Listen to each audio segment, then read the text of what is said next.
Saúdo a todos os internautas com a doce e gloriosa paz de nosso Senhor e Salvador Jesus Cristo. Estamos para mais uma aula. Desta feita nós vamos estudar a lição de número 4. A alienação humana a partir da queda. Nós vamos estar falando sobre alienação. Então nós vamos compreender o que é alienação, né?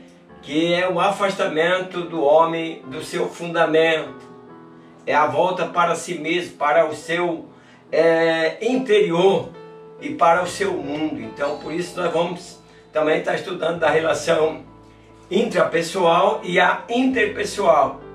Então gostaria que você ficasse comigo até o final dessa lição. Professores, professoras, quero agradecer a vocês, obrigado pelos compartilhamentos, obrigado pelos comentários. Você que está chegando pela primeira vez e assistindo a minha aula pela primeira vez, gostaria que você se inscrevesse. E não esqueça aí de deixar o seu like, isso é muito importante. Isso motiva o professor. A introdução ela diz o seguinte: na lição anterior, estudamos sobre o maravilhoso relacionamento de Deus com o homem antes da queda. E nesta lição que hoje nós vamos estudar, nós veremos as consequências do pecado nas relações.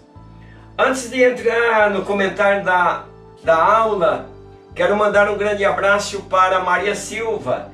Ela mandou uma felicitação de aniversário, né? No qual eu postei do aniversário da minha esposa. Obrigado aí pela felicitação. Vini Galeano, ele disse: precisamos multiplicar e dar fruto. Ele disse: a árvore que não produz pode vir a ser cortada, a virar lenha. Grande abraço também ao presbítero Mateus Ferreira, ele é de Goianópolis, Goiás. Ele diz: a paz do Senhor Jesus, presbítero Ademar, suas aulas é uma bênção. Obrigado, Mateus. Marcelo Norato, ele diz o seguinte: a paz do Senhor, presbítero Ademar, essa lição é muito maravilhosa. Obrigado, Marcelo Norato. Josué Salles, ele diz: a paz do Senhor, presbítero Ademar, Deus te abençoe. Obrigado, Josué. Que vocês possam continuar orando para que a bênção de Deus esteja sobre todos os nós. O ponto 1 diz o seguinte: estou aceitando o convite aí para igrejas, né? Para pregar, ensinar.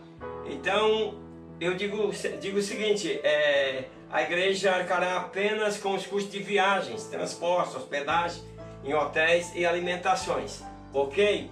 O meu contato está aí na tela para que vocês, se há interesse, possam estar contactando para a gente poder estar combinando. Vamos para o objetivo da lição.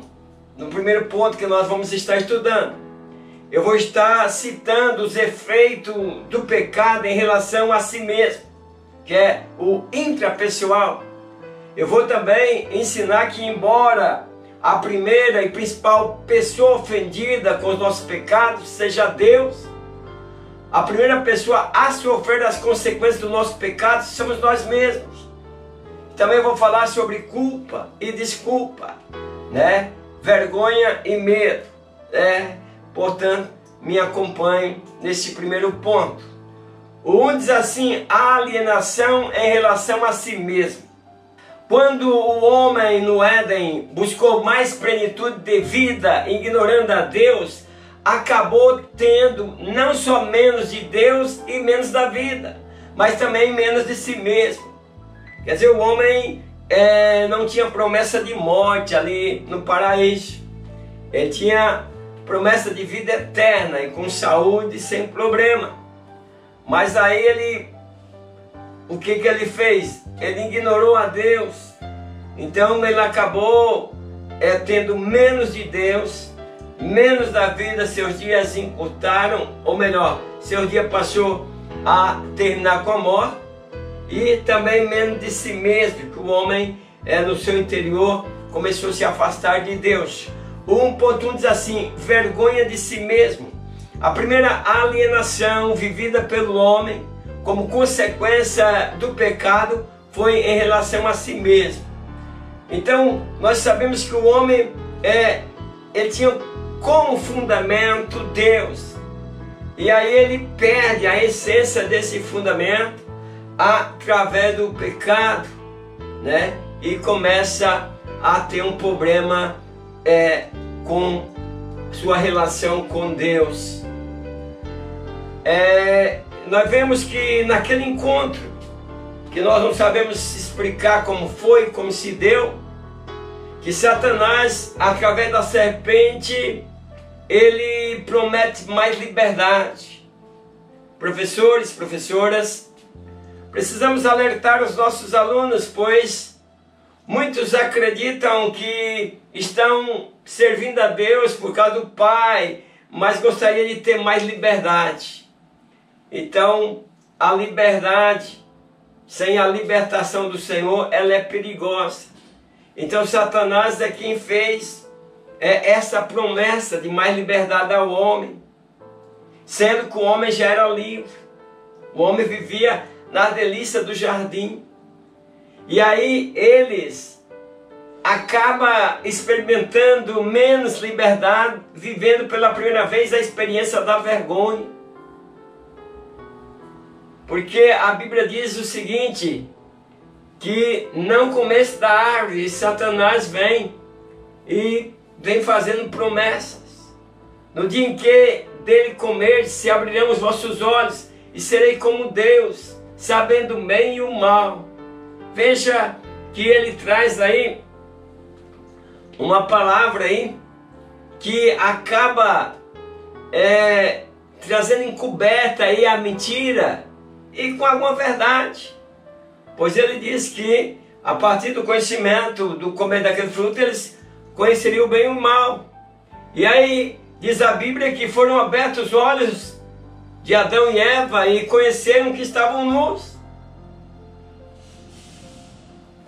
E aí eles cozeram folhas de figueira e fizeram para si aventais.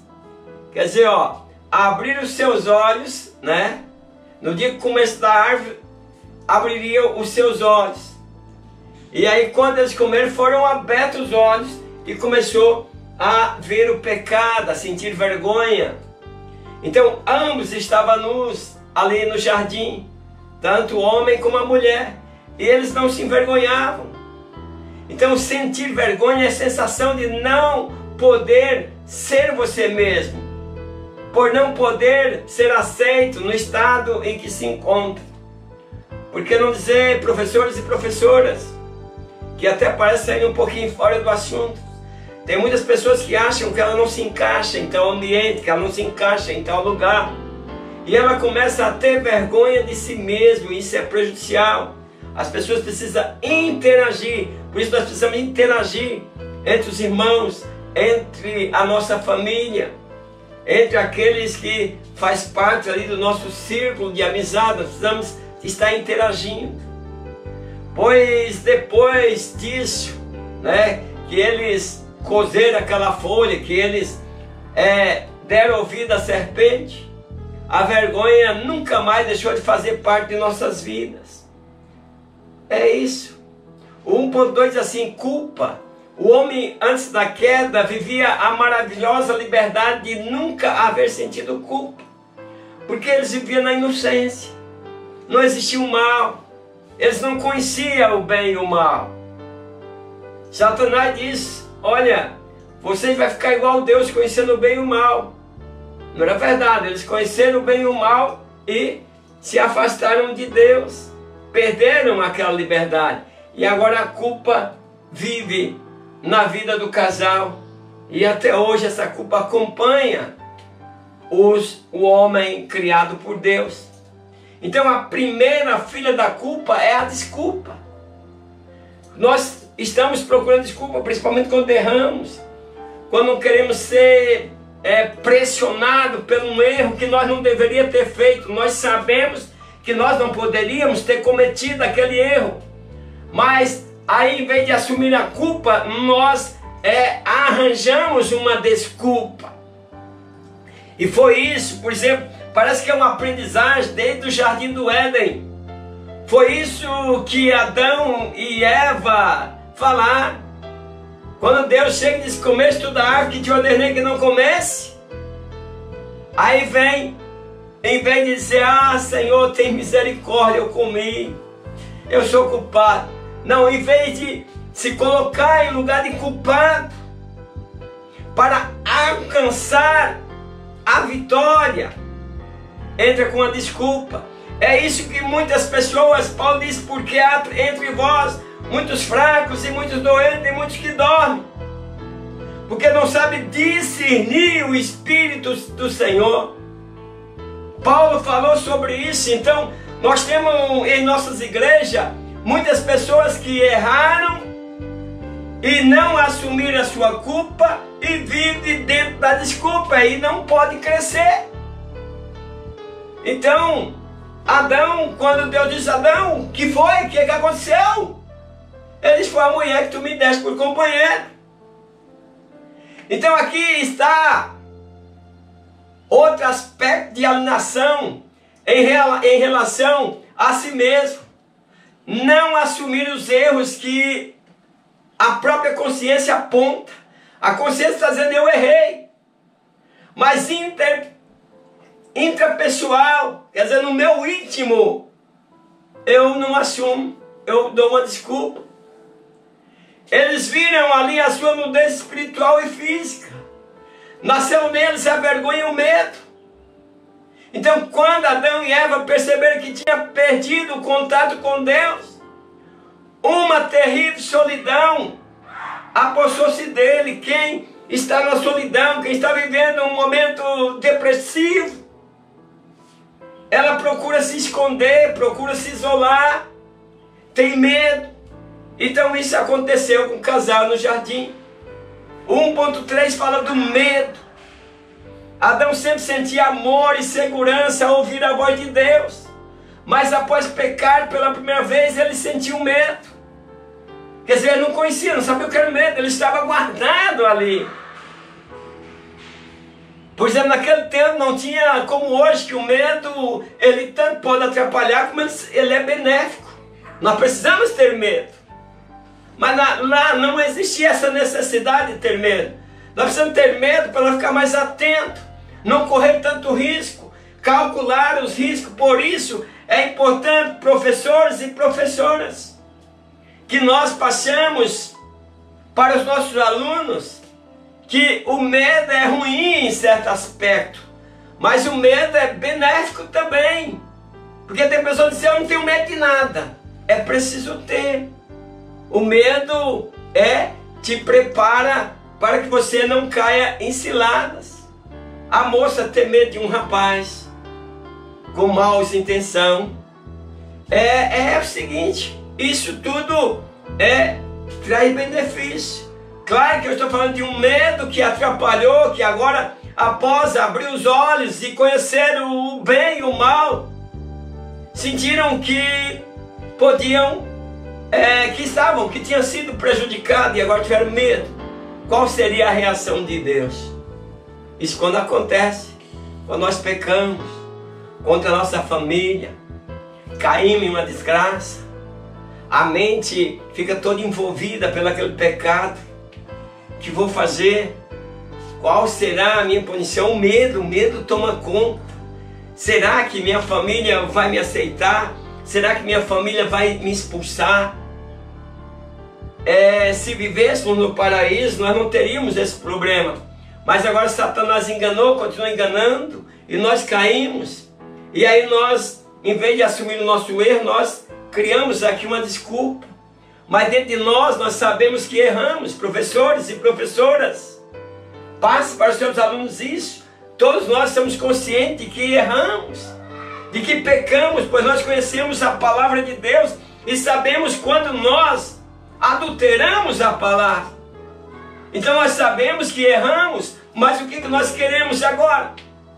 Nós não queremos viver essa consequência disso, e aí nós criamos uma desculpa que nos atrapalha na fé espiritual. E aí entre nós entra o medo. E se alguém descobrir, e se alguém se vier à tona tudo isso que eu fiz, então melhor assumir o erro e pagar o preço. Então o medo entrou na experiência humana e nunca mais saiu. Alienados consigo mesmo, temos medo do que está dentro, que é no nosso interior, o intrapessoal. A minha vida, será que eu estou vivendo interpessoal, um relacionamento com os outros e com Deus? Eu vou estar explicando sobre isso. Vamos para o ponto 2.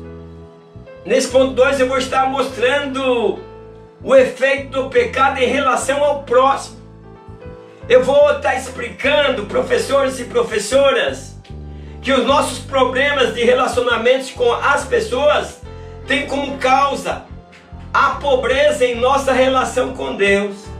Se relacionamos bem com Deus, vou estar mostrando para vocês, nós teremos um bom relacionamento com todos. O ponto 2 diz assim: alienação em relação ao próximo. Além do pecado ter gerado uma alienação ao homem consigo mesmo, gerou também uma alienação com o próximo, o que explica todos os nossos desajustes sociais. Quer dizer, saímos do fundamento, do objeto para que nós fomos formados. O 2.1 diz assim: transferência de responsabilidade. A culpa que Adão sentiu, quer dizer, na alienação consigo mesmo, fez ele responsabilizar sua mulher por seu erro, a alienação com o próximo. Veja que eu estou falando da responsabilidade da nossa culpa que nós não assumimos. E aí no nosso íntimo sabemos que erramos, mas procuramos um culpado. E Adão disse: foi a mulher que tu me deste, ela que me fez errar. Quer dizer, levamos a culpa a Deus por ter nos dado, por ter dado a Adão. Adão leva a culpa a Deus por ter lhe dado Eva. E leva a culpa a Eva por ter lhe seduzido a comer do fruto proibido. Então o mal se prolifera no mundo. E sempre o mal que eu faço quando estamos dentro da desculpa e não da culpa. Entenda, professores, professoras, internautas que me acompanham. O mal ele se prolifera no mundo, porque o mal que faço é sempre por causa do outro.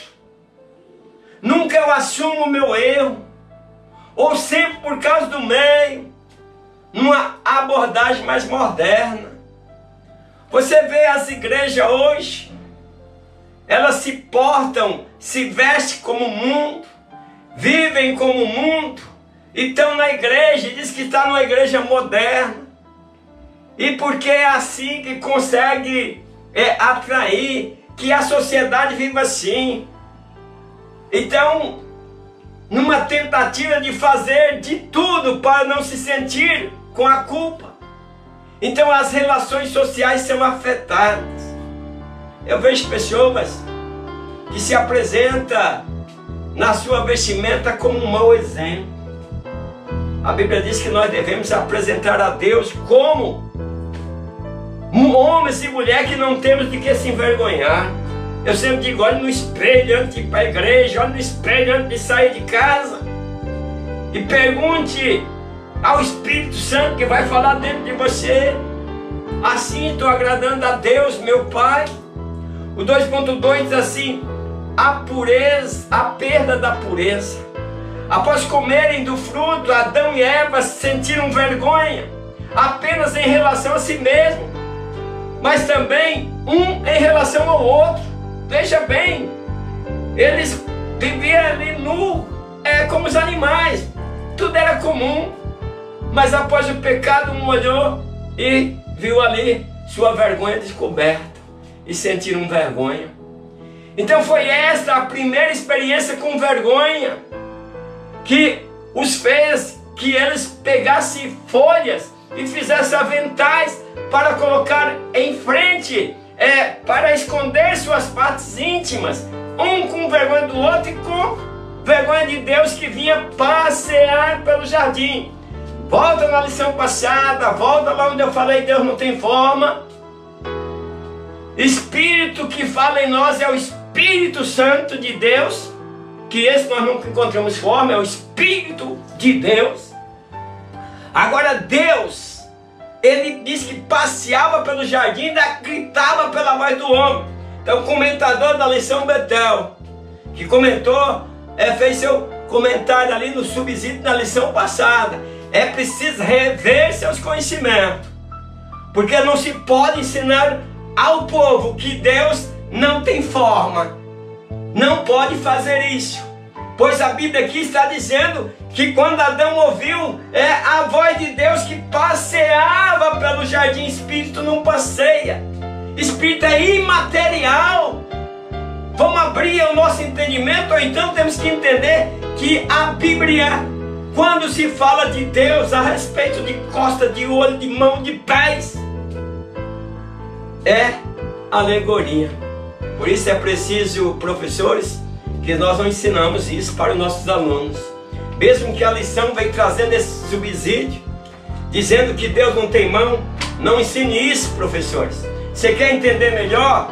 Tem aí, vou deixar de novo no rodapé, vou deixar ali um link para você entrar onde eu explico a forma de Deus.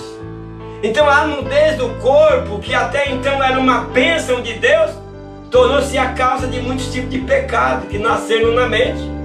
Claro, foi preciso envolver uma folha. Porque agora o ser humano, imagina uma mulher andar pelada por aí, ou o homem andar pelado. Agora não vivemos mais na época da inocência. O homem se enche de desejo pelaquela mulher, é capaz de atacá-la e de estuprá-la. Por quê? Porque nós vivemos agora o tempo da consciência, e o tempo em que o pecado proliferou no mundo e a mente trabalha na destruição do homem. O que ele vê, muitas coisas tem que tirar o olho, porque senão ele deseja, ele tem que fugir. Então a lei do corpo até ali era o bênção de Deus, mas depois de eles comerem do fruto, tornou-se uns tipos de pecado que nasce agora na mente, nas intenções. Vamos para o ponto 3. No ponto 3 nós vamos falar acerca dos efeitos do pecado em relação a Deus. Eu vou estar mostrando aqui, professores e professoras, que a falta de relacionamento com Deus nos leva a pecar e nos indispõe ao arrependimento. Vou estar falando sobre isso. Você peca, mas parece estar cauterizadamente, você não vê que está pecando, você não está vendo que está indo contra Deus, está indo na contramão de Deus, mas mesmo assim você tem essa falta de relacionamento com Deus. Então você acha que tudo bem, Deus quer isso, Deus quer o coração resto, não tem problema. Então também vou estar falando sobre a necessidade de abrir nossos olhos para as promessas de Deus. Vamos para esse último ponto. 3 assim, alienação em relação a Deus. A causa da alienação do homem consigo mesmo é o que explica a sua alienação para com o próximo. Então aí eu vim falando desde o início que existe aí 2 tipos de alienação. A intrapessoal, que diz respeito ao conhecimento de mim mesmo, né? As minhas responsabilidades que eu assumo, que através da minha consciência tem que ser assim. Então a intrapessoal fala do meu íntimo, da minha relação comigo mesmo. E aí nós temos a interpessoal, que é do meu íntimo ter relação com outras pessoas e com Deus. Então temos como causa a alienação em relação a Deus. Então nós precisamos cuidar para que nós possamos entendermos que nós precisamos estar mais próximo de Deus. O 3.1 diz assim: desconfiança sobre o amor. É importante entender que o pecado de Eva e Adão surge nela antes dela comer do fruto. Veja que o desejo, né? Então o pecado ele se aproxima. Nós precisamos está mostrando para os nossos alunos, professores e professoras, o cuidado do desejo daquilo que é proibido. Porque é ali que nasce o pecado. Antes de ser consumado, o pecado nasce ali. Do desejo. Eu quero isso, mas isso não agrada a Deus, mas eu quero o meu íntimo, o meu coração deseja. Então vem o pecado bem antes da prática. Você está tentado a fazer uma coisa que você gosta e sabe que Deus é contra. Então é por isso que a Bíblia diz: fuja da aparência do mal. Então vai orar para que esse pensamento fuja de você. Outra coisa que eu quero ensinar aqui, acompanhei isso algumas vezes e isso é um absurdo. Nunca vá à frente pedir perdão por seus pensamentos. Você pensou, intentou o mal, mas não fez. Fale com Deus. O homem não está preparado para entender os teus pensamentos. É só Deus que consegue discernir nossos pensamentos. O homem não discerne, vai fazer várias acusações sobre você. Então, por isso, eu sempre digo, nunca peça perdão a outra pessoa por causa dos seus pensamentos. Você pensou, você não jogou para fora, é você e Deus. Ok? Para que você não seja humilhado dos seus pensamentos. Se você dizer uma coisa, eu pensei assim, assim de você, quer que você me perdoa. Não faça isso. Ela disse, olha, ela vai, primeira coisa que ela vai dizer, se ela for tua amiga, ela vai dizer, ela vai, aí está perdoado, mas ela digo, no seu íntimo ela vai dizer, é falso, essa amizade é falso, olha o que anda pensando de mim. Então, professores, professoras e alunos, não vá à frente da igreja ou não vá a uma outra pessoa pedir perdão por seu pensamento. É um conselho meu. Então, quando Eva desejou o fruto proibido e anteriormente decidiu comer dele, então aí ela já concebeu o pecado. Só faltava ser consumada. A Bíblia diz que ela disse que viu, agradou os seus olhos. Então, anteriormente, ela podia contemplar a árvore. Veja, antes do desejo, antes de nascer a vontade de pecar, ela contemplava a árvore, era como a árvore não estivesse nem ali. A sinceridade, nenhum desejo de comer do seu fruto afetava a sua mente, pois a fé que ela possuía em Deus era a melhor guardiã do seu coração, bem como de todo o seu sentido. Nós que nascemos de novo, nós precisamos viver isso, vivenciar isso. Nós temos que pedir para Deus misericórdia, para que nós possamos ver coisas que são proibidas e não descer o desejo ao coração, porque o pecado nasce do desejo, e é aí que ele se consuma. Então, desconfiou, quando ela fez isso, desconfiou do amor de Deus. Se Deus, se for o que Satanás quis passar para ela, se Deus realmente amasse vocês, não lhes privaria desse prazer e conhecimento. Eva e Adão rejeitaram a Deus para poder pecar. Quer dizer, vou me afastar, vou me esconder de Deus para fazer a coisa errada. 3.2 diz assim, culpa Deus pelos seus erros, mesmo irrefutavelmente acusado pelas suas consciências. Os homens ainda conseguem culpar a Deus por suas escolhas erradas. Ah, Senhor, esse casamento, por que tu me deste essa mulher? Por que tu me deste esse homem? É por isso que quando tem esses casamenteiros, olha, eu reprovo todos. Às vezes, moça, rapaz, claro que existiam na Bíblia alguns casos, e pode existir ainda hoje, um preparo total de Deus. Mas tem pessoas que dizem, eu estou esperando em Deus o meu príncipe, eu estou esperando em Deus a minha princesa. Você precisa orar, conhecer a palavra e conhecer a pessoa. Que tipo de mulher você quer para casar com você? Então é você que vai escolher. Porque se você achar que Deus vai escolher, depois você vai fazer igual Adão, é a mulher que tu me deste. Então Adão, ele disse, a mulher que tu me deu. Algo do tipo assim, quem mandou me dar mulher? Eu estava sossegado aqui. E a Eva diz assim, ela culpa Deus mesmo pela serpente no jardim. Quer dizer, quem mandou criar a serpente, ela veio e me enganou.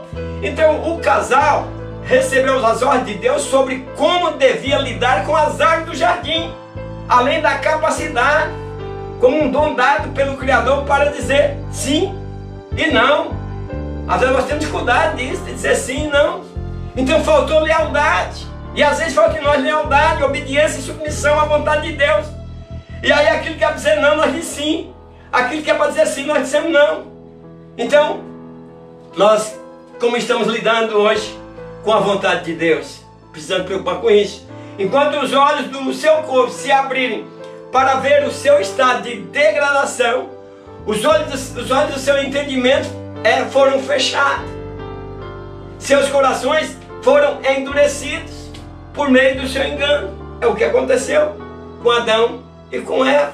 3.3. As maldições não são final. Não é o final. O morrereis de Deus começa a acontecer como parto com dores, trabalho penoso e terra maldita, e finalmente a morte. A terra não produzia espinho no meu entendimento, mas quando Deus diz maldita é a terra por causa de tu, agora nós temos que ficar capinando, daqui a pouco o mato vem de novo e tem que fazer de novo. É uma vida de pesar, principalmente naquela época que nós falamos do homem do campo, pois a vida começou com o homem do campo. Muitas pessoas não conhecem isso, mas a vida do homem do campo é uma vida difícil.